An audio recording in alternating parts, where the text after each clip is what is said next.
Assalamualaikum warahmatullahi wabarakatuh. Kembali lagi di channel Pena Mahabbah. Pada kesempatan kali ini kita akan membahas masalah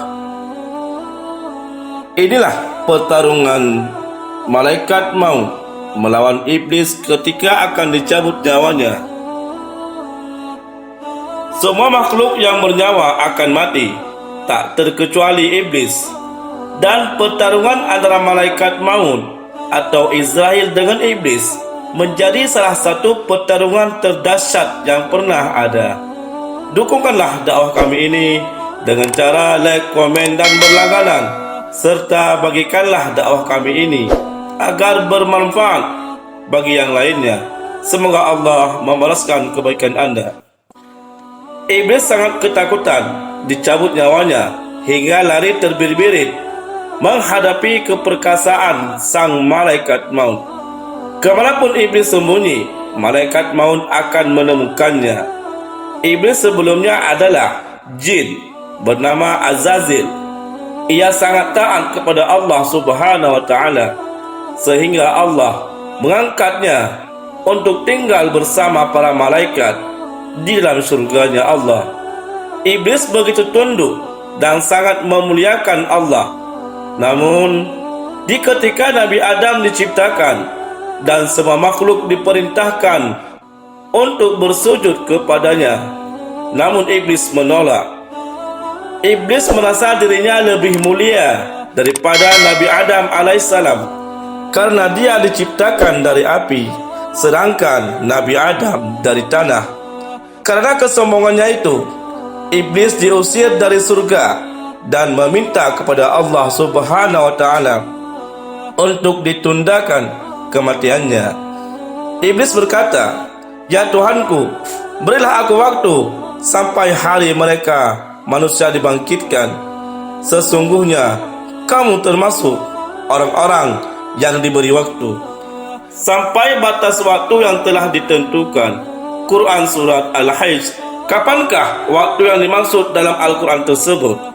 Waktu yang dimaksud dalam ayat tersebut menurut tafsir Al-Jalalain adalah saat tiupan pertama sangkakala. Walaupun mendapat penangguhan waktu, iblis tetap makhluk Allah yang akan merasakan kematiannya. Namun proses pencabutannya, nyawanya iblis berbeda dengan manusia ketika di dunia. Cara iblis menemui ajalnya dijelaskan oleh Abu La'id Samarkandi, meriwayatkan dengan sanadnya dari Afnah bin Qais. Saat kiamat nanti, malaikat maut akan diperintahkan untuk mencabut nyawa iblis. Allah Subhanahu wa Ta'ala memerintahkan malaikat Israel, "Aku telah menjadikan padamu pembantu sebanyak orang yang pertama hingga orang yang terakhir. Dan aku telah memberikan kekuatan penduduk langit dan penduduk bumi. Aku pakaikan kepadamu pakaian murka dan kemarahan. Maka turunlah dengan membawa murka dan kemarahanku kepada si celaka dan terkutuk itu, yaitu iblis. Maka rasakan kepadanya iblis kepedihan yang telah dirasakan oleh orang-orang yang terdahulu, hingga terakhir golongan jin dan manusia berlipat-lipat ganda. Dan hendaknya kamu membawa 70.000 malaikat yang kesemuanya penuh murka dan kecemasan, dan kabarkan kepada malaikat Malik supaya membuka pintu-pintu neraka." Malaikat maut bersiap untuk mencabut nyawa iblis dengan sangat kasar. Ia pun memasang wajah yang mengerikan. Yang ditampakkan malaikat maut saat itu membuat penduduk langit dan bumi mencair karena ketakutan melihat wajahnya malaikat Malik maut. Malaikat Israel pun membentak iblis dengan berkata, "Berhentilah kamu iblis laknatullah. Rasakanlah kepedihan, kematian sebagaimana yang dirasakan oleh orang-orang yang telah engkau sesatkan dalam beberapa abad. Dan inilah hari yang ditentukan oleh Allah Subhanahu wa Ta'ala terhadap kamu. maka kemanakah engkau akan lari? Iblis berusaha melarikan diri, tapi malaikat maut selalu bisa menemukannya. Iblis lari terbirit-birit ke ujung timur, tetapi Israel tiba-tiba muncul di hadapannya. Kemudian iblis menyelam ke dasar samudera, namun Israel tetap muncul di hadapannya. Kemanapun iblis pergi, tetap tidak ada tempat baginya berlindung. Dengan putus asa, iblis pun berdiri di hadapan makam Nabi Adam dan berkata, "Karena kamulah aku celaka. Seandainya saya kamu tidak diciptakan." Lalu iblis bertanya kepada Israel, "Minuman apakah yang akan kau berikan kepadaku?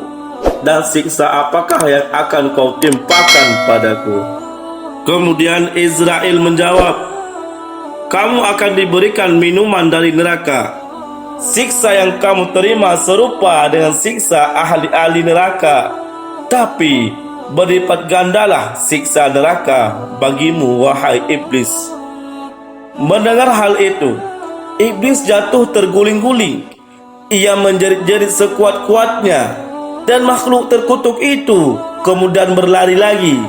Akhirnya ia sampai di tempat ia pertama kali diturunkan. Di sana sudah ada malaikat Zabaniah dengan rantai di tangannya. Saat itu bumi dikelilingi oleh malaikat Zabaniah. Mereka melemparkan iblis dengan bebatuan dari neraka jahanam. Iblis pun mengalami sakratul maut yang sangat pedih dan sangat mengerikan. Di saat yang sama, Allah Subhanahu wa taala memanggil Nabi Adam dan Siti Hawa untuk menyaksikan iblis yang sedang sakratul maut.